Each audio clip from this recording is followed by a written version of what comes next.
How to make rice without a stove. 1 cup rice. 1 cup of warm water.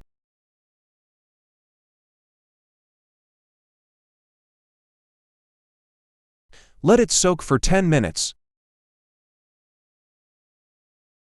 Put a plate on top to use as a lid.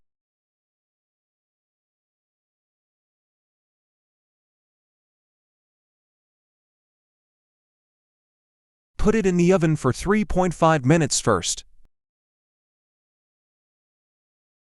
Then 3 minutes.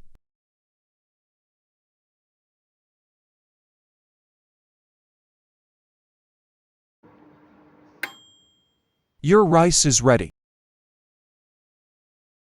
Bon appétit!